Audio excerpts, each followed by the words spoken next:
So welcome everyone to our My Smart Garden webinar that's on this evening, which is all about growing herbs at home. So my name is Beck Nichols and I work for the City of Stonnington in the Sustainable Environment team and run lots of community engagement programs and events. I do want to get started tonight by acknowledging country and acknowledge that Stonnington sits on the land, the traditional lands of the Kulin Nations. And I want to pay my respects to elders past, present and emerging. And acknowledge the cultural heritage of this land. And also acknowledge, really, whenever I acknowledge country, I like to acknowledge the incredible history of caring for country and understanding land and cultivating life on the land that Aboriginal people have been leading for many thousands of years. So a history we need to celebrate and acknowledge. And so tonight's webinar is part of the My Smart Garden program, which if you haven't heard of it already, it is a free program that's all about supporting community members like yourselves to grow sustainable and resilient and productive gardens year round. And we say gardens, but we really mean anywhere where it's possible to grow a plant. So whether it's a big backyard, a courtyard, a balcony, a front step, or a windowsill, or an indoor jungle. And My Smart Garden is a collaboration between a bunch of Melbourne councils like Stonnington, Hodgson's Bay, Moonee Valley, Maribyrnong, and Brimbank, Yarra, and Wyndham. So if you're from one of those council areas, special welcome to you. And if you haven't signed up to My Smart Garden yet, I will share details of how you can do that after the session. But it's really great. It's awesome program, heaps of free resources. We do a monthly newsletter that's packed full of horticultural advice, and there's just tons and tons of really great events and excellent presenters. So yeah, definitely recommend signing up and getting all of that free support. And then as well as My Smart Garden at Stonnington, we run heaps of other programs, free programs and support to help our community live sustainably and take climate action, as does many councils around Melbourne. So we work to support our community to compost, save energy, install solar, reduce waste, become environmental leaders, and so much more. So we have a monthly newsletter that I can send a link to subscribe, but if you're not aware of what your council offers in this space, I would definitely recommend reaching out and looking into their environmental programs. So just a couple of housekeeping notes before I introduce our wonderful presenter for tonight. So we are running for about 90 minutes. We'll do about 60 minutes of presentation, then we'll have a real decent chunk of time for questions. So hold all of your questions. You can share them in the chat and we'll get to them at the end. And I'll just be making note of any ones that come through as we go. We will keep everyone muted throughout just to make sure there's no interruptions, but it is really nice to see videos. So if you're comfortable to leave that on, please do, but just note we will be recording it. If we don't record all the little tiles, we just record the main presentation, but if you're worried, just to be safe, turn your camera off. Otherwise, it's really nice to see faces and present to actual people on the screen. And I will be sharing a recording for the session after the session, so you can always check back and watch it again and share it with anyone who may have missed out. And yeah, you can type questions through the chat box during, or we might have some time to ask questions by the microphone at the end. And as Angelo mentioned just before, he has prepared some great notes, really, really detailed notes for you that I'll send out after the session, and also a slide deck. So don't feel like you have to take lots of notes during. So I would love to introduce our speaker for this evening. So Angelo is our speaker. He's a presenter, a trainer, and a writer in the areas of sustainable gardening and permaculture. He works part-time as a horticulturalist in the garden nursery industry, and also writes for Good Organic Gardening Australia magazine, and has a demonstration food forest in Melbourne's inner suburbs, and also runs his educational website, Deep Green Permaculture. So I'd like to welcome you to the screen, Angelo. Hello, welcome. Thank you. And to kick us all off, we're going to launch a little poll. So we just want to know a couple of things about you. Be fairly quick. So just take a couple of seconds to answer these 3 questions. So we want to know how many people are watching from your screen. So either just one or maybe there's a couple of you. We want to know how long you've been gardening for, whether you're an old hand or brand new or anywhere in between. And then also keen to know how big your space is. So is it a really big backyard or is it something smaller, balcony, pots and containers? So we'll just give you a couple more seconds to get your answers in. I love this bit, seeing the live responses. Got 63 people have answered. Go on. And I'll end it in about 10 seconds. Almost got everyone. And there we go. I'll just end that and we'll share it with you all. So, how long have you been gardening? Right, so a really nice spread here. We've got about 30% experienced gardeners. That's fantastic. And we'll get you to, please feel free to share some knowledge in the chat throughout. So if people ask questions, feel free to answer. 5 to 10 years, plenty of you, 2 to 5, 20%. And then about 30% either haven't started yet or have only been gardening since COVID. That's really interesting to know. We've definitely noticed a big wave in interest in gardening during this time. And then in terms of size of your backyard, so we've got most people sitting in the medium to small, and then about 20% balcony pots or containers and about 10% with a big backyard. So thank you so much for sharing that. It's good to keep in mind throughout the session. And Angelo, it is over to you. Thank you. Do you want me to pin to myself or make myself the focus from here on? I can spotlight you. Thank you. That's it. Perfect. Thank you, Beck. Okay, thanks everyone for coming along today. I really love all that information that you just shared with us. Today we're going to be covering a lot, so make sure if you've got questions that we haven't answered during the presentation, send them in through the chat and we will then be able to answer that during question and answer time. And if we do decide to hang around a little bit longer, I'm happy to hang around a little bit longer too. We'll be finishing at 8 p.m. today and we'll be covering a lot of material. I have written a really detailed handout which covers a lot about growing herbs, including preserving herbs, how to dry them, freeze them, how to keep them. So you've got a supply in your kitchen as well. So the notes go a little bit beyond this presentation also. Now, my history, I started organic gardening around 2002 and lo and behold, I started growing herbs of all things. Herbs are a great way to get started in the garden. They really give you a chance to grow something that you immediately use in your daily life, and they are usually pretty tough and a great sort of plant to begin with. From that, I went to ornamental gardening, growing all exotic plants and also lots of fruit and vegetables, and then eventually ended up working in a nursery where I was in charge of buying all the exotic herbs of all things. So if people have got any crazy herbs that they want to know about, I have specialized in that area. I've worked about 10 years in the horticultural industry so far, and I've been teaching since about 2008 when I studied permaculture, which is ecological garden design. So everything that I'm going to share with you is going to be what we call ecological or sustainable gardening. So it's all going to be based on practices that are safe for yourself and your family and your pets and for the environment. So that's a real nice way to do this. So I will go into the presentation now and then we'll see how we go from there. In 2 seconds. Okay, we're about to share our screen. And let's get started.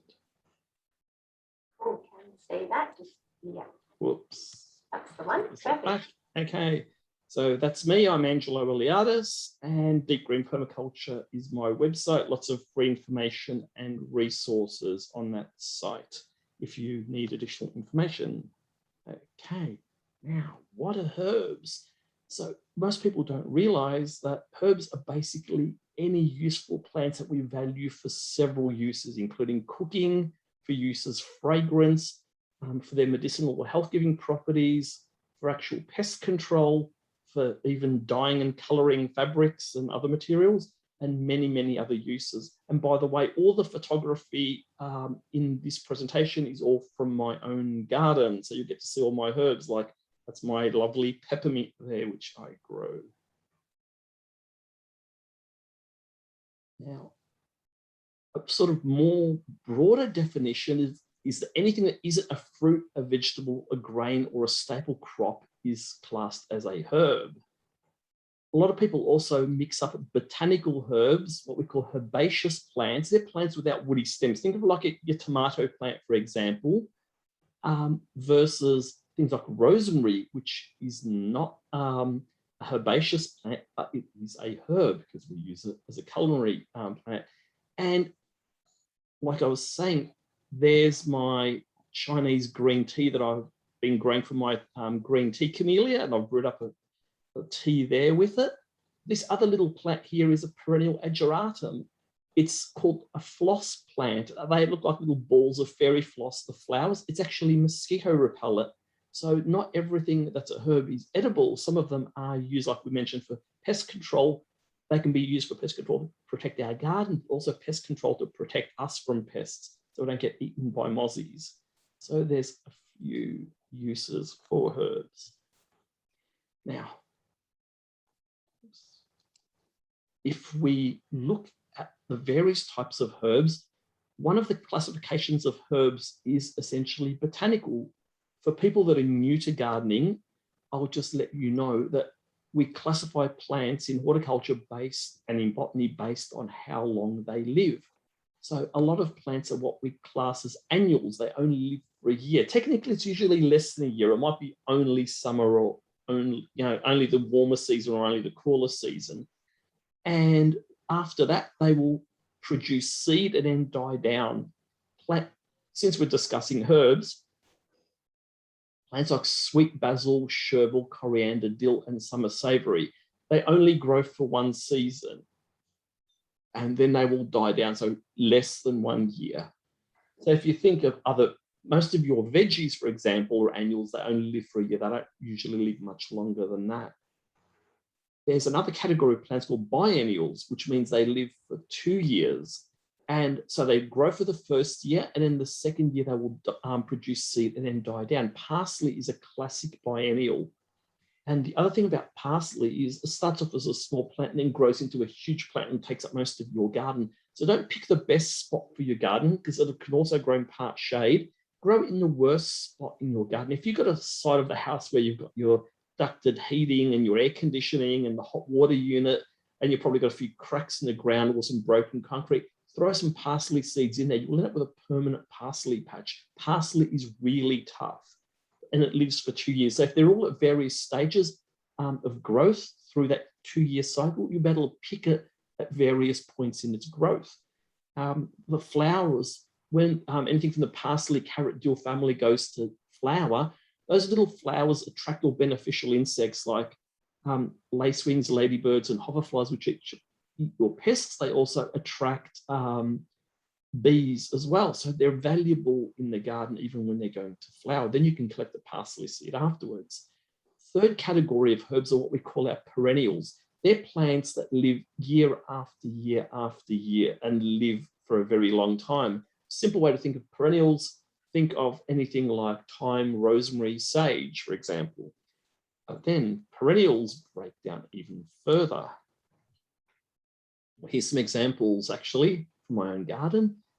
On the left is an example of an annual, nettles. Nettles will grow, if you've used cow manure, they usually pop up and then they will eventually go to seed by the end of their season and fall to the ground, and they'll come up each year on their own. Good thing about nettles, not only are they a great medicinal tea for reducing sort of phlegm and mucus and that sort of stuff, they also are a very nutrient-rich vegetable, essentially a salad, because a culinary green. You cook them, they're usually boiled up, and they are considered a superfood. They're so rich in nutrients. There's our biennial parsley in the middle of it as a very young plant, and on the third picture we have an elderberry, which technically, if you're just using the regular elderberry, it's actually just for elderflower. They don't actually form berries in Victoria, you need to use the Canadian elderberry or Sambucus canadiensis. The regular Sambucus nigra is only used for flowers. And of course, elderberry, you hack it back, it loses its leaves, but it still stays as a plant and regrows each season. Now, perennials, as we said, live for 2 or more years, but there's 2 categories within those. We have the evergreen perennials. They never die down. They stay as plants that are in leaf all year round for many years over. All our Mediterranean culinary herbs like marjoram, rosemary, thyme, sage, winter savoury, winter savoury is the other one. Okay, they all perennials. Now, if the plant dies down in winter and dies down to the ground, but the roots stay alive and it pops back up in spring, we consider that a deciduous perennial. So chives, fennel, and winter savoury are in that category. Now, a lot of people try to grow chives and eventually they find that their chives all die down in winter and they go, oh, okay. And then they'll go dig it up and then find all these little bulbs underneath. If you grow in anything like French tarragon or chives or fennel or winter savoury and they die down, put a little mark or a little label so you know that they'll be popping back up in spring so don't replant over them. That's really, really important. Here's some other herbs that actually die down to the ground and pop back up in spring. And I grow all of these. These are my pictures, well, except for the echinacea, which isn't from my garden, but I've got some now. On the left, we've got echinacea flower, which they make echinacea tea out of. Licorice, that's actually the real licorice root licorice. That does actually grow in Victoria. And the third slide is a picture of the flowers of hops, which are used for making beer, but they're also used as a herbal tea, as a relaxant. If you usually get a sort of a relaxing or sort of bedtime or help go to sleep type tea, you'll possibly get hops in there. You'll possibly also get valerian, which is another plant which dies down completely in winter and pops back up in spring.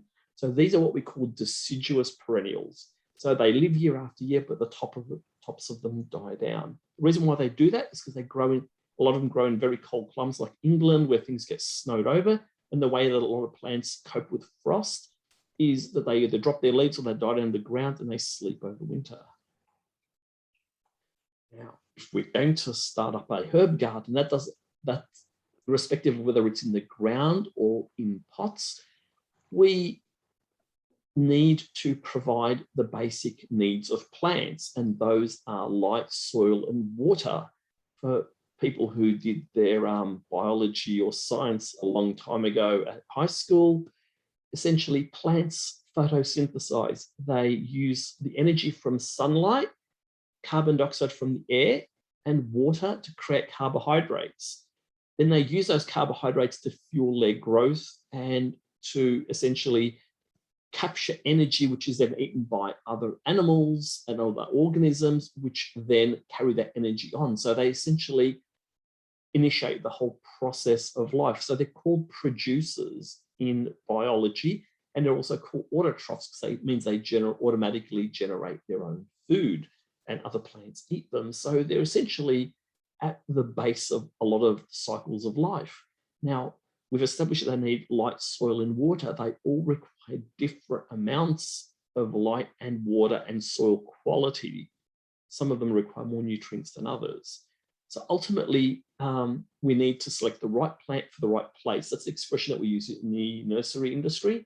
When, if you want a plant to be healthy and grow well and be productive, you just have to look at the spots that you have with how much and figure out how much water and light there is and how good the soil quality is. Or if you're growing in a pot, it's slightly different because you can move that around and you can pick the best plant for it. So if you look in your own garden and you have a look around during summer, middle of summer and middle of winter, and you look which areas are in shade and which areas of sun, you can determine which areas get the most sun and which areas get the least sun, and when the sun disappears from the garden. If you're really into it, you can figure out how many hours it gets in the middle of summer and the middle of winter. Then you can go, okay, well, now I know I will grow the herbs that need the most sun in the sunniest spots and the ones that can tolerate shade in the shadiest spots. Another thing to keep in mind, herbs, a lot of them are fragrant, and the reason why they're fragrant is because they have aromatic oils. We call those essential oils. Now, those oils usually concentrate when the plant gets a lot of sunlight. And the woody herbs, ones with woody stems like thyme and rosemary, concentrate very large amounts of these essential oils. So when we plant them in the sun, their flavor and their aroma will be at their richest. We plant them in part shade where they're not getting much sun.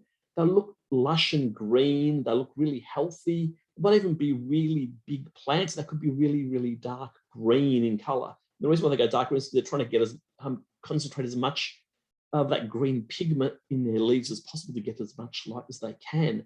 But what we'll find if you taste them is they won't have a really good taste. They won't fully develop their potential in terms of their aroma and their flavor. So that's why we tend to grow most herbs in full sun, other than the shade tolerant ones. So how much sun do herbs need? Okay, well, this is a bit rough for most people when they have a shady garden, but it's not the end of the world. Most herbs will require 6 hours minimum and ideally 8 hours or more. And that's a full sun, which means unobstructed direct sunlight, no dappled sun where it's filtering through trees, no part shade.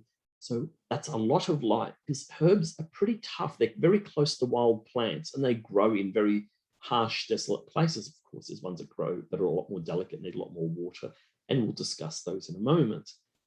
So the reason why we want the herbs to get as much sun as possible, because if you have a herb planted in a certain location, it will start growing when the soil warms up enough. And then it'll go into its growth cycle. And the rate that it grows is dependent on how much light it gets. And the longer it's growing and the more it's growing, the more you can harvest it. So if you don't give it enough light, it'll start growing at a later point, and it also won't be growing as much. So there'll be less to harvest and there won't be as much of a harvest period. The other thing is that if herbs or any other plants for that matter are grown in the wrong spot where they're not getting enough light, they'll get thin and what we call leggy. The gaps, distance between the leaves will be a lot longer. They'll have long, thin stems. And that's a plant struggling for light. So it will be a lot more weaker and it'll be a lot more vulnerable to being attacked by pests or diseases. So that will have a negative impact on the plant health. So what we're going to do is discuss what you grow where. Okay, so say if you got a shady garden, that could either be a garden where the light is filtered or the light is only direct for a few hours, then gets totally cut off. Just remember that sun rises in the east, swings up at the highest point in the sky in middle of the day, and it'll be in the north, and then it'll set in the west. So if you've got big buildings on either side or to the north, they will obstruct the sun.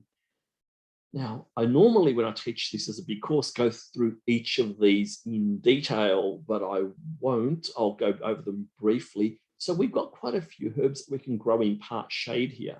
So we've got roughly 24 plants there. So Angelica is usually used as a candied root. Bergamot is not the citrus bergamot, it's the American plant, the bergamot. Catnip is not only for cats, it's also for humans. It has an opposite effect. It basically makes cats go a bit silly and they get hyperactive and run around and get a bit overexcited. And they're a great cat herb if you've got cats. Catnip is also used, and that's not catmint, that's catnip. Is also used as a calming tea for humans, so as is chamomile. Chamomile also can be used as a dye. You can also get dyes chamomile, which is a more specific chamomile. You can also use chamomile as a spray as an antifungal. So chamomile is quite a useful one. Chervil's a perennial green. Chives, we all know there's both the Asian chives, which are also known as garlic chives, which are the flat ones, and then you have the regular green chives. Coriander, which a lot of people have asked for. A lot of people, I'll spend a little bit of time on this one because coriander is a tricky one. A lot of people grow coriander and it bolts. Bolting means it goes to seed. The trick with coriander, if it gets too dry or too heat stressed, it will go to seed, it will bolt.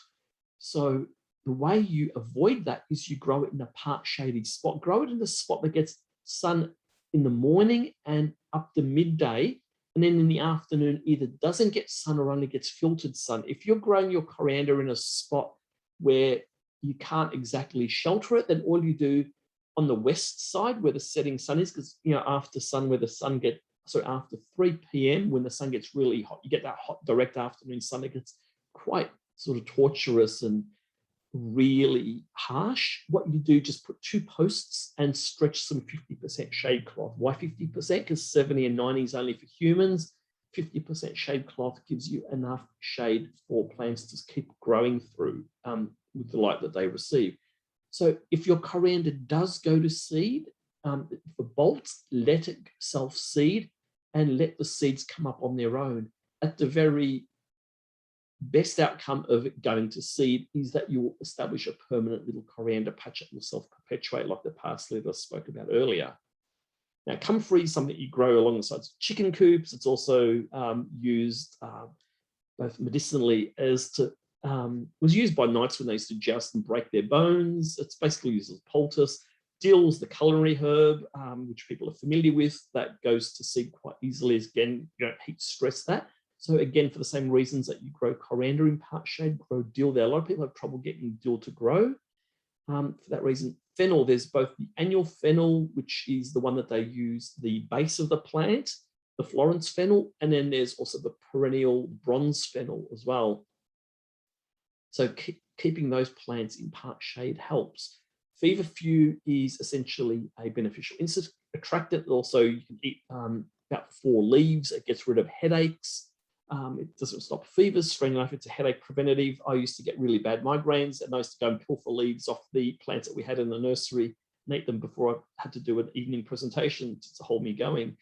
Horseradish, another great plant. Of course, you use the root as a condiment. But the other thing with horseradish, it exudes antifungal compounds from its roots. So if you plant it at the quarter of a potato patch, it will actually protect the potatoes from root diseases. Lemon balm, which you got pictured there in the right-hand side, you see my nice healthy lemon balm. It essentially grows and grows and grows. It's pretty tough. It'll take shade, it'll take sun. As long as you give enough water, it'll be fine. As long as you don't let it get too dry, the flavor's quite nice. It grows quite a lot during the summer. So what you normally have to do with lemon balm is you chop it down. Once you chop it down at the end of summer, take those leaves and dry them. We'll talk about how you do that towards the end of this presentation. And it makes a great calming tea as well. Lovage is a relative of celery. You use the leaves in soup. This dies down in winter too, pops back up in spring. It's a celery relative, but it's perennial, which is really, really good. Anything from the mint family, whether it's spearmint, peppermint, julep mint, mojito mint, any kind of mint you can imagine. There's some crazy mints. Some of them aren't even culinary. Some of them are like eau de cologne mint, which smells like cologne, which I don't think you'd be using in any food. But I've even grown banana mint. You can get any type of mint. Mint tolerates shade well. So if it's dappled sun or direct sun morning and part of midday, mint will be very happy. Remember, mint always dies down to the ground. Most people kill their mint either by digging it up accidentally over winter while it's dormant, or they waterlog it by keeping it in a pot, sitting in a saucer of water while it's dormant over winter. If you do that in winter, they will rot out. Mustard will also grow in shade, as will pennyroyal, which is a mint relative, another type of mint. It's also an ant repellent and a flea repellent. You dry the leaves and you put them on your dog bed and it gets rid of fleas as well. And salad burnet, which is another perennial salad green. So there's a lot there. So there's a fair bit that you can grow in shade, and these could be grown in pots as well, except comfrey, which will probably need an angelica, which probably might need very large pots, and possibly fennel. The rest of them will grow fine in small pots. Now, we talked about light. Second topic is soil. Third one's water. What do herbs need in terms of soil? We'll also discuss potting mix in a second too. So when you consider herbs, they're very, very close to wild plants. A lot of them are indigenous plants, wild plants in the Mediterranean or other parts of the world. So they don't really need too much nutrients, but if you give them a good quality soil, you'll get the best out of them. What do they need in terms of pH? Something pretty well neutral, 6.5 to 7. So nothing too alkaline, nothing too acidic. So you don't really have to mess with the soil pH much at all. What about in terms of moisture retention? Well, they like a well-draining soil usually. Plants like those of the mint family will grow in fairly moist soils. I'll also talk about plants that grow in waterlogged soils as well in a moment. But ideally, most of them don't like to get waterlogged. So if you've got really heavy clay, we'll talk about how we improve the heavy clay to make it more amenable to growing a lot of these herbs. And how much nutrients do herbs need? Just moderate fertility. They're not like veggies, which are fast growers and heavy feeders, which need a lot of nutrients really quickly. A lot of herbs are perennial and they can just take their time growing. If you put too much fertilizer, you can push out lots of excessive soft green growth, which won't have much flavor, and the aphids will absolutely love. So if anything, no matter what fertilizer you're using, whether you're using a natural one or not, it's really, really important to make sure you follow the label. Don't add more. Over-fertilizing is as bad as under-fertilizing. We'll talk about that in a sec. So when do you fertilize and how often? Okay, at a very, very minimum, no matter what type of gardening you're doing, whether it's ornamental, veggie gardening or herb gardening, you should be feeding your garden twice a year. Once at the start of spring, which is September, and again, once at the start of autumn, which is March. That's the absolute minimum any gardener should be feeding their garden. If you're really keen, you can feed every 2 months or every 8 weeks between September and March. We normally start feed the garden after March because the soils get too cold. The soil bacteria which break down the fertilizer to release the nutrients of the plants are actually not very active, and the nitrogen in the soil that's even in there can't really be taken up. So you're just wasting your money then and effort and energy fertilizing the garden during winter. So we normally don't bother. So when we even prepare a winter veggie garden, we prep it up in March and then it should be fine from there on. And like I said, follow the labels. Don't use more because more is not better with fertilizers. It has the same effect as under fertilizing. So go save your money and moderately fertilize. Now, when we're growing plants, we need to prepare the soil in 2 ways. We need to add fertilizers, slow release fertilizers, preferably to restore soil fertility, to add the nutrients the plants need to take up. We also need to restore the soil structure. If your soil's compacted and heavy and dense and you can barely put a garden trowel or a spade into it, the plant roots are not going to get through it either. When it rains, the water's not going to go down either, and it's not going to carry air down to the roots, which need, because plant roots need oxygen, most people don't realize, except water plant ones, which grow in mud. So if your soil structure is right, if you haven't got nice, loose, fluffy soil that you can run your hand through, then you need to restore the soil structure. So fertilizer restores fertility, adds nutrients, and we use compost to aerate the soil, make it nice and fluffy. Simple rule that we use, add twice as much compost as you do manure. So if you can add a bucket of manure, add 2 buckets of compost and dig it into the soil. If you're doing no-dig gardening, then you lay it on the surface and you put your mulch over that. There's a lot more to talk about in no-dig, but that's a whole topic in itself. You can find more resources on how to build no-dig gardens anywhere on my website if you need to. Now, water is the third of the plant requirements, and we'll talk about pots in a second, but the best times to water your garden are in the morning or the evening, and the simple reason is because the sun is at least intense at that time, so you're not going to get all the water evaporating from the soil surface. So if you wet your soil surface, you don't want the sun drying it off and carrying it all into the air. You want it to slowly sink down into the roots of the plants, because plant roots have this ability to track water and follow it. If you only do a shallow surface water, you'll get up all your plant roots growing close to the surface. So they won't be able to get to water deep because you're training them only for surface watering. And eventually you'll end up with a very non-drought tolerant garden. So your garden will be very drought sensitive. So the simple way we avoid that is when we water, we do a long, slow water. So the water goes deep into the soil and the roots will follow it down.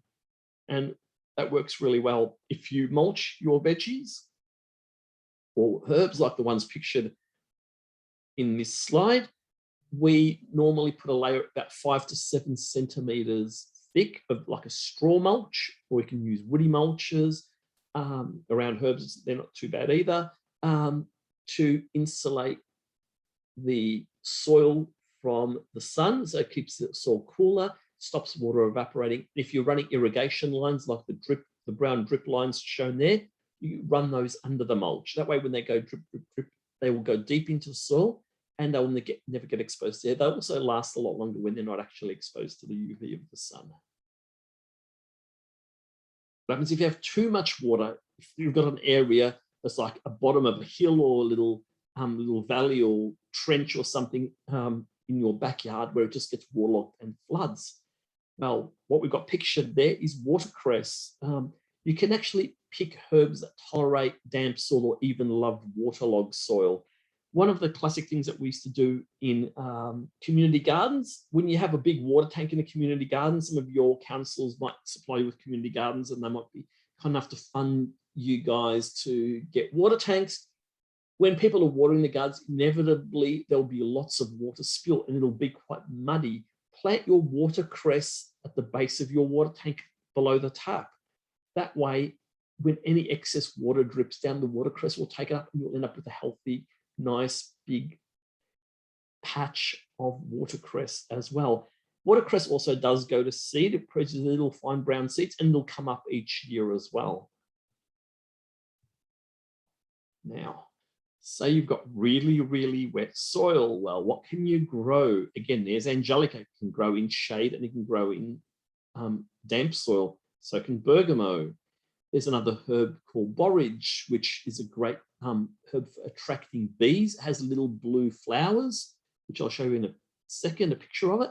And those flowers are edible. They taste like a cucumber. So you can have edible flowers on a great herb. And you can also rip the leaves off and put them in your worm farm or in your compost. They're really, really rich. Calamus is it's more of a medicinal, but that can grow in swamps and inside water, as can watercress, as can Vietnamese mint. Cardamom, the one that the cardamom that we get in Victoria, it's actually false cardamom. It's not the true subtropical plant, because if you rub the leaves, it smells of cardamom. It's not the true one. The true one's is a tropical plant that grows to 3 meters tall. The regular false cardamom that you get here, you can wrap like fish or another meat in it or some other material and cook it and it imparts the flavor. Coltsfoot's a medicinal herb. It's an expectorant, basically clears phlegm out of your lungs. That dies down in winter, pops back up in spring, as does comfrey. Okay, again, there's chervil and dill, again, which will tolerate damp soils, as will elderberry. Elecampane's another medicinal herb. Okay, ginger will grow in damp soil only in hot weather, as will turmeric. In winter, the worst thing you can do is keep it moist.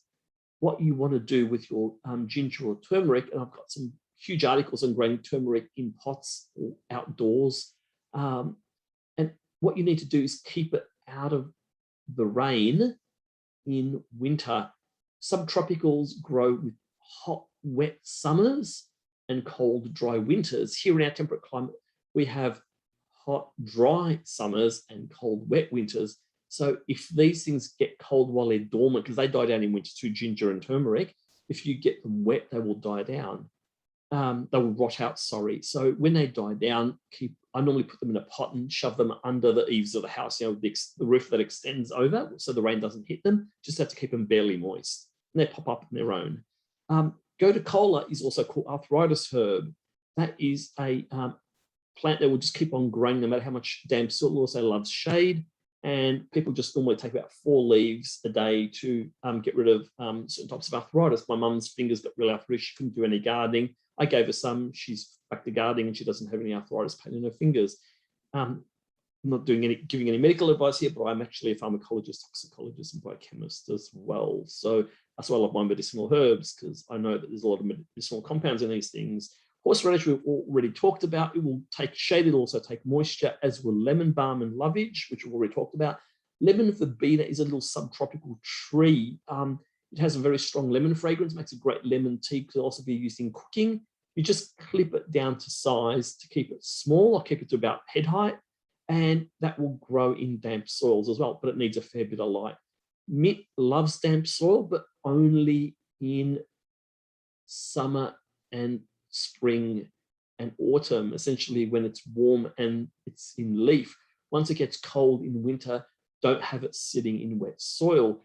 All mint can creep and can get invasive. So what you do, if you want to contain your mint, you either grow it in a pot, or you get a 30-centimeter wide pot, like the ones that you get fruit trees in. You cut the bottom out, so it's like a big tube. You sink it into the ground and leave a few centimeters of the lip sticking up, and you plant your mint in that. That will stop the mint roots from escaping, and anything that grows too far over the edge, you prune it, you take it, you dry it, and you keep that for your kitchen. And as we'll talk about in a moment or a while, you can keep most of your culinary herbs for around 2 years if they're dried. Marshmallow, that's one that actually make real marshmallow root out of, because it grows in marshes. That's why it's called that. That will grow in moisture, as will sorrel. You can get French sorrel and English sorrel. It has a lemon tangy flavor, has oxalate, so you only use small amounts of that. You can add that to your salad. It gives it a bit of a lemon tang. Valerian, which is the stuff that smells like unwashed socks, that drives cats crazy but helps us actually go to sleep. Has an opposite effect, just like catnip does. Valerian root is what you use. Valerian again dies down in winter, pops back up in spring, and that likes moisture and shade. Vietnamese mint is really easy to grow, as is watercress. That will grow in water. It'll grow in a bucket of water. It'll grow in a bucket of mud. It will grow at the edges of a swamp or a pond, or your own frog pond that you build to make an ecosystem to attract frogs in your own garden.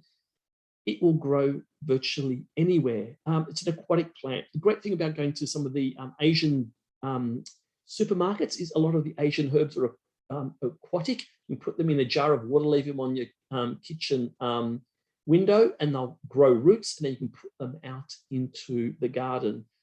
Also, if anyone's grown the stuff, when you get the pho soup, it's spelled PHO, the Vietnamese soup, and they give you that plant that you cut the leaves off and throw in. It's usually Thai basil.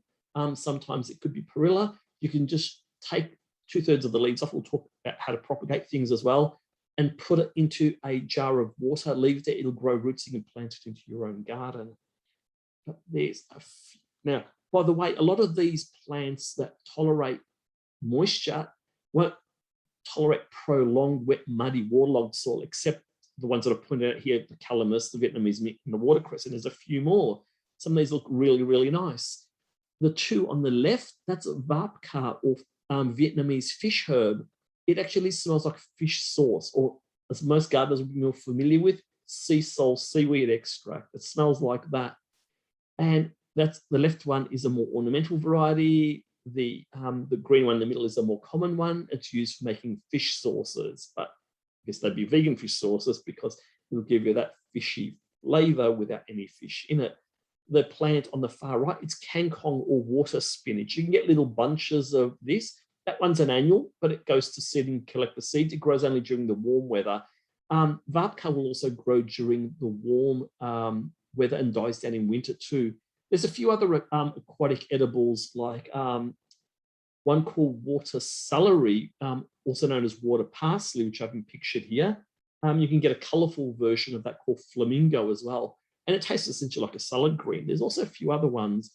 There's the gotokola, which is also known as arthritis plant, that will grow in swamps as well. And pictured on the right is Lebanese cress. I've got it growing in an aquaponics system. Sorry, it's it's a hydroponic system, not an aquaponic, but you can also grow in aquaponic systems as well.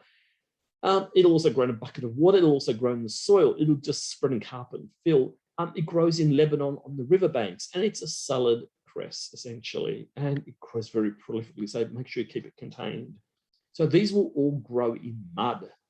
So there's also other plants which will grow in boggy conditions, but they're not herbs. I've included things like taro, which is that big elephant-eared plant that they use in a lot of Asian cultures. There is also things like water chestnuts, which you also can get from an Asian grocery. They will also grow in boggy conditions as well. And there's another plant called Sagittaria or arrowhead. There's also another English herb called brook lime, which I didn't include in this one because I would run out of space. Okay, so that's one extreme. What happens if we go to the opposite extreme? What happens if you've got an area, it can be a balcony, it could be a garden bed where it's really hot and dry, it could be windy, lots of sun and very, very little water. What can you grow in those places? Well, there's aloe vera, and there's both the regular aloe vera is with the little stripes on its leaves is the one that you use when you get burnt. You know, if you burn yourself in the kitchen, you squeeze the gel out of the plant and you rub it on your burns, and it's really good for that. And it's also good for skin conditions. There's also an edible variety. Big article on my website how to distinguish the two. One's the what we call aloe vera barbadensis, variety Miller, which is the one that people get when they buy edible aloe vera. This is a juice. And there's also the what we term aloe vera chinensis, which is the regular Chinese on little stripes on the leaves, which you put on cuts.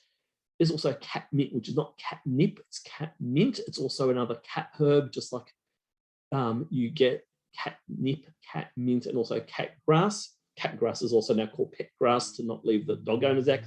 If you've got pets, especially if you've got indoor pets, those three herbs are really good. You can also get cat thyme for your kitty cats, which also tolerates a fair bit of heat. There's also hyssop, which is a very bitter herb and also a medicinal. It's also used for flavoring meats. There's lavenders. Now, lavenders not only used for fragrance, there are edible lavenders, which some people use in teas or even in cookies or cakes. And the only edible lavenders, the ones that are low in camphor, most lavender is really good as a pest repellent. You put it in little organza or mesh bags and put it in your pantry to keep things like weevils and moths out, or put it in your linen cupboard to keep all the little moths that eat your holes in your clothes out. If you put a little bit of wormwood in there as well, which is another herb, that will also increase the pest repellent effect. But the lavenders that are edible don't have the camphor in it, the insect repellent bit. That's what makes them edible, because the camphor is not good for you. The two lavenders that are edible are Munstead lavender and Hidcote lavender. So Munstead and Hidcote, they are dwarf lavenders. They grow about 45, 50 centimeters each. Oregano is a really tough herb, which would take hot, dry conditions. It grows on hot, dry mountainsides, essentially in the Mediterranean, as does rosemary, sage, and thyme. Winter savory is also another one. What you've got pictured there is one of my edible aloe veras, and on the far side, that's not regular culinary thyme. That is Native American, sorry, it's not culinary sage, it's Native American Indian sage, also called white sage or bee sage, Salvia apiana. It's what they make smudge sticks out of, so you can actually use that for incense as well. So like I said, herbs have many, many uses. So you can grow all of these in pots or in the ground in really hot, dry conditions where nothing much else grows. Let's not leave container gardeners out, because to be honest, most of us start growing in pots. And the good thing about pots is you can move them around. You can move around if you're renting. You can also move them around to change the conditions, the growing conditions, the amount of sun, rain, and warmth that they receive. Now, most herbs can be grown in pots, containers, tubs, or planters. That is essentially any kind of container with holes in it. And when you've got limited space, be it a small courtyard, a balcony, or a windowsill, you can grow herbs there. Herbs don't need overly deep pots to grow, which is great. Another great use for herbs in pots, but you can also do it with a small garden bed as well, is to create a kitchen garden where you have your back door of the house, which would basically would be fairly close to the kitchen. What you do is you put a small garden bed or a series of pots where you grow all the herbs that you use most often. So you just quickly whip out the door and cut fresh herbs as you need them. That's really, really convenient. You can also do small veggie kitchen garden beds as well. By having fresh herbs on hand, you're very, very close, conveniently located, you're more likely to use them. And they actually are quite new. They actually have health benefits. So if you're able to access them more easily, you're more likely to use them more often. That's my turmeric coming up, growing in a pot, pictured right there. You can see how the leaves unroll and come up. That is on the east side of my house, because the east side is where you only get the morning sun, because turmeric and ginger don't like hot afternoon sun. They're shade herbs because they come from the subtropics and tropics, where there's a big canopy of tropical or subtropical rainforest above them, and they grow underneath. So you can grow a lot of these shade-loving plants on the east side of the house. And if you're going to grow anything like ginger or turmeric, you basically slide it against the wall where the extended roof of the house stops them getting wet. So you can control the conditions of your herbs by growing them in pots. Now, like I mentioned, anything that's got holes in the bottom can be used to grow herbs. Most herbs don't need overly deep pots to grow them. So things like window boxes and planters work quite well. Now, if the advantage of using large containers, though, is that you can grow a few very large herbs in there, or a very large amount of small herbs, or a mix of small and large herbs. If you're going to mix herbs in a garden bed or in a raised garden bed or a planter or a pot, plant the tallest plants to the back away from the north, and the shortest plants to the front closest to the north. So when you have, remember, the sun rises east, it's at north midday, sets in the west. Middle of the day, what you want is all the plants to get even light. So if you plant your shortest plants closest to the sun, and which is closest to the north, and your tallest plants at the back, then none of the plants will be shading each other out, so they'll all be happy. And what can you grow?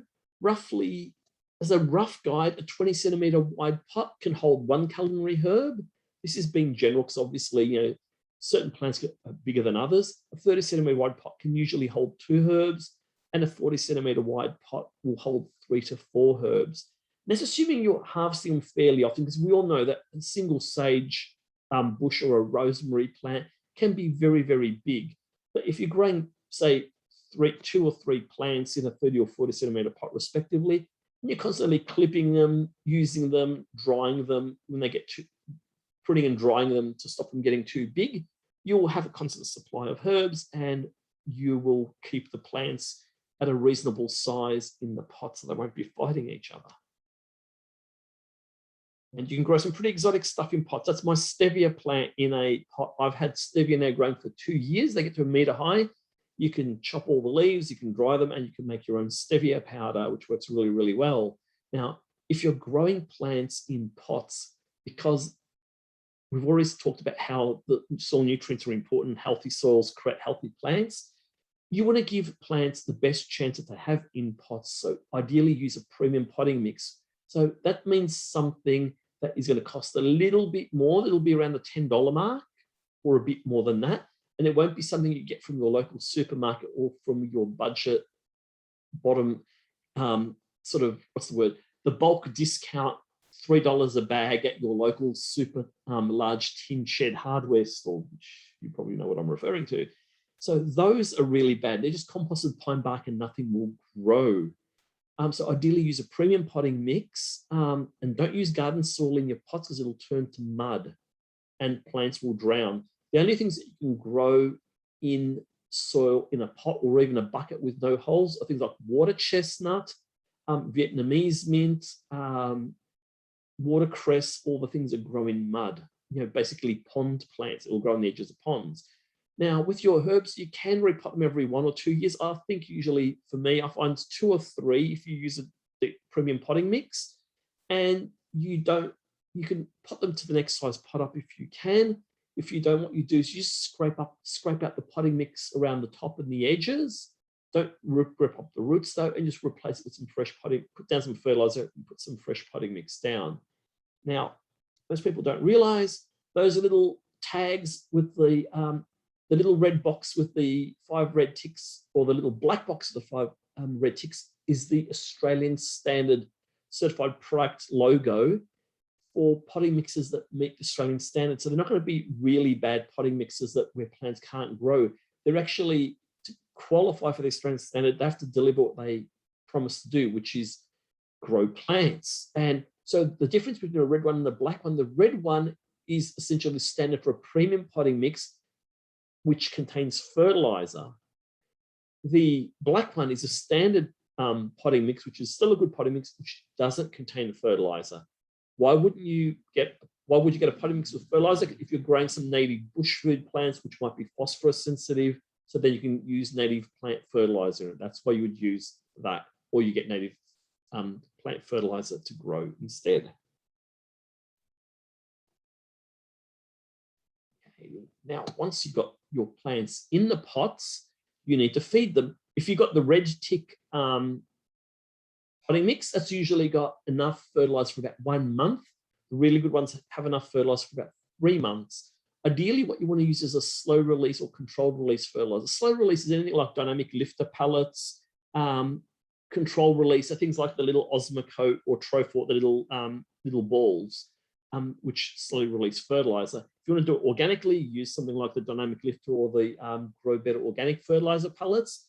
If you just not fussed and you want to do like a very sort of effortless sort of garden feed, well, if you're growing your herbs inside, which we'll talk about in a second, where you don't want to be putting anything with chicken manure in your kitchen, you would be using things like the Trofort or Osmocote little prills, they call them. They're just tiny little balls, probably about 3 millimeters in size. Now, a lot of those formulations are 6 to 9 month formulations, so you'd only need to use them twice a year. Now, if you really want to get the most out of your plants, you can feed them more often. You can feed them every 6 to 8 weeks if the fertilizer permits you to. The organic dynamic lifter pellets and the Grow Better organic fertilizer pellets, you can use them every 6 to 8 weeks. The little Osmocote pellets, they're only once every 6 or once every 9 months. If you've used those though, there's nothing stopping you from using a liquid fertilizer every 6 or 8 weeks in between. You can use something like, say, a Charlie Carp or a Sea Salt Power Feed or any other liquid fertilizer that you want. Just don't use a liquid fertilizer as your main feed, because remember, you pour it into your pot, it's in the pot. Next time you water or next time it rains, it washes out the holes in the bottom. And with your pots, a light frequent fertilizing is better to one big heavy one. And some plants grow really well in pots. This is my Chenzo chili, which grows indoors, believe it or not. It grows to about 30 centimeters tall and will grow fine in a 20 centimeter pot, and will grow year after year after year, because most people don't realize is that chilies are perennials. They just die down when we plant them outside from the cold. But in South America, where they come from, they live for many, many years. And if you grow them in your kitchen, just like Thai basil, it will go for many, many years. Mine are 3 years old now. Okay, you've also got to water your pots. So one of the important things, when you put your potting mix in your pot, don't fill it all the way to the top. Leave it in a small pot, like a 15, 20 centimeter pot, leave it maybe 2 or 3 centimeters below the rim. If it's a bigger pot, like a 40 centimeter pot, or a raised garden bed or a wicking bed or a veggie pot or something like that, leave it nearly 10 centimeters, 5 to 10 centimeters below the rim. The reason why is if you're going to add fertilizer and you water it, it'll all wash out. If there's no, you need enough of the lip of the pot to stick up. You also need to leave that for watering, because what you do, you water on the surface of the potting mix and you fill it all the way to the pot and you let it drain down and trickle out. It's much quicker to water your pots that way, especially if you're watering them in summer and you're being eaten alive by mosquitoes. So keep that in mind. So leave that space, fill it up and let it drain out. And once you see the water trickling out the bottom, like you can see with this little pot of lemon balm that I've got there, that is sufficient. You know, you've possibly wet your pot enough. Now, you can also grow your herbs indoors. These are my other indoor chilies. These are Zimbabwe bird's eye chilies. A lot of chilies, the little compact ones, will grow beautifully inside. A lot of herbs will grow inside as well. I'll give you a big list of those. You can grow herbs indoors in pots, or the planters or window boxes, what do you call them, the long rectangular pots. You can also get little hydroponic systems inside, like there's a product called Herbipod, which lets you grow your veggies inside. You can also grow them in self-watering pots in some instances. Now, obviously, they're not going to be as productive as something grown outdoors because you're not going to get the same amount of light, but they will grow nevertheless. And something is better than nothing. And it's a whole different style of gardening. You don't have to really worry too much about pests. Now, all you need is some decent sunlight and a decent, well-draining potting mix. If you've got a window that faces north or west, so gets midday or afternoon sun and gets about 3 hours of direct sunlight a day, you've got somewhere where you can grow herbs indoors. Importantly, don't lean them too close to the glass though, because near the glass, if you've ever put your hand near a window on a warm day, you'll find it's very, very hot. It'll even burn cacti. I know because I've actually done that. When I used to work in an office and I brought a cactus, it used to get really hot in the office. I thought, oh, let's leave it on the window there, it'll be fine. It got cooked. The reason why, there's not much air movement around glass. So what happens is the plant doesn't cool down, the heat builds up and it'll burn the plants. So just keep them about 20 or 30 centimeters away if you can. So what can you grow indoors? Basil will grow indoors. Now, most basil, sweet basil that we know is quite large a plant. You still grow that indoors, but that's an annual that only lives 1 year. Every other kind of basil, including Thai basil, is perennial. It lives year after year after year and doesn't die down. And you can actually chop it to keep it small. Chives will grow indoors. There's my little Herbipod thing from a little indoor hydroponic system with a light. And there are the chives growing in it. Those chives don't die down like the ones grown outside because it doesn't get winter. They will keep on growing. You harvest them within a week, they grow back. So you can have a constant supply of chives all year round. Chilies, anything that grows small, like say 20 to 30, maybe even 40 centimeters if you've got a bigger pot, you can grow inside, as can corn salad, which is a leaf type plant. Cat mint, not catnip, but cat mint can grow inside, as can hyssop. Lemon balm and lime balm will grow fine indoors as well, as will parsley. Parsley is still only going to live for 2 years, but you just keep on chopping it to keep it small and using the leaves, obviously. Mints of all types will grow indoors as well, as will rosemary and sage. Savory, both summer and winter savory. Summer savory is only an annual. It'll only live for a year, then die down. Winter savory will grow continuously. Garlic you can grow, but because it doesn't get enough light to produce big roots and essentially form the garlic cloves underneath, you just use them as leaves for the leaves. You can also grow French tarragon inside, but the catch with French tarragon, it needs to rest over winter. And if you keep it indoors, it won't die down. So you need to put it outside in winter, the pot, let it die down to the ground, let it go dormant. When it pops back up in spring, then you bring it back in. Now we're nearly there, so I'm running a little bit over, but okay, now what happens with pests? Well, most herbs, luckily, because they contain a lot of aromatic oils, those aromatic oils aren't there to make your cooking nice. They're usually there to prevent pests and diseases from attacking.